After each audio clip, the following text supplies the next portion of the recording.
فين المشكلة؟ في ايه المشكلة؟ مش في المشكلة مش في الدنيا، المشكلة فينا احنا.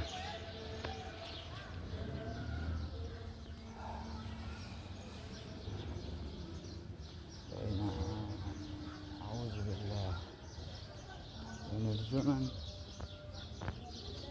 كل حاجة ماشية فيه غلط، كل حاجة ماشية فيه بالشارع.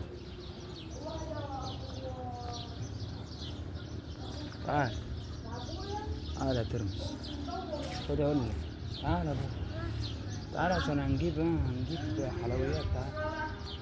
تعال خد يا بنت، بند عليكي مش بتسمع الكلام. لا تعال نام. عامل ايه؟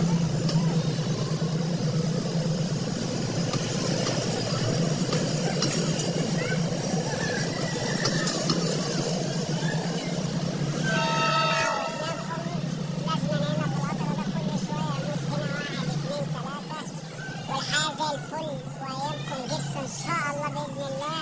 وكما معاكم يا معلم احمد عيد اللواء. ماشي سيد، تحب تقول له لا؟ تعالى وده المتشرد بتاع المنطقه. اوعى تغلط. احنا معانا الاستاذ احمد بنمس على كل التحياتي. تعال عم احمد، كل سنه طيب عم احمد، وانا زي الفل. والله العظيم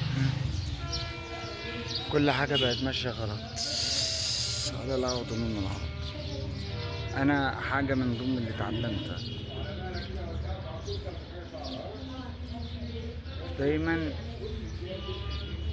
دايما مش هتصنع، عمري ما هتصنع عشان حد، عمري ما هتصنع عشان أرضي حد. مهما ترضي في الناس، الناس عمرهم ما هيترضوا، هيتكلموا عليك، يعني هيتكلموا عليك.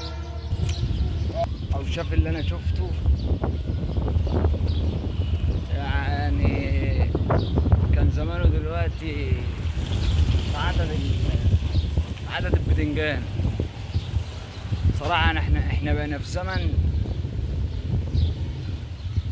كل حاجة فيها ماشية بالشقلب، الصح غلط والغلط صح،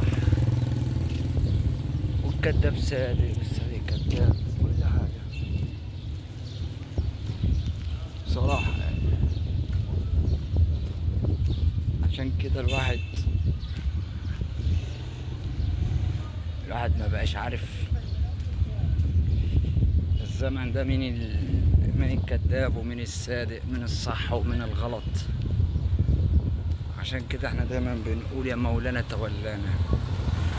الواحد بيرمي حموله على ربنا، والمشكلة ان انت بتقعد تتكلم مع كل الناس وتقعد تفهم ده وده، واصلا محدش بقى باقي منه اي حاجة ان هو ينصح حد. ولكن هنعمل ايه؟ هنعمل ايه في زمن الاخ بيموت اخوه؟ الدنيا كلها ماشية بالشارع.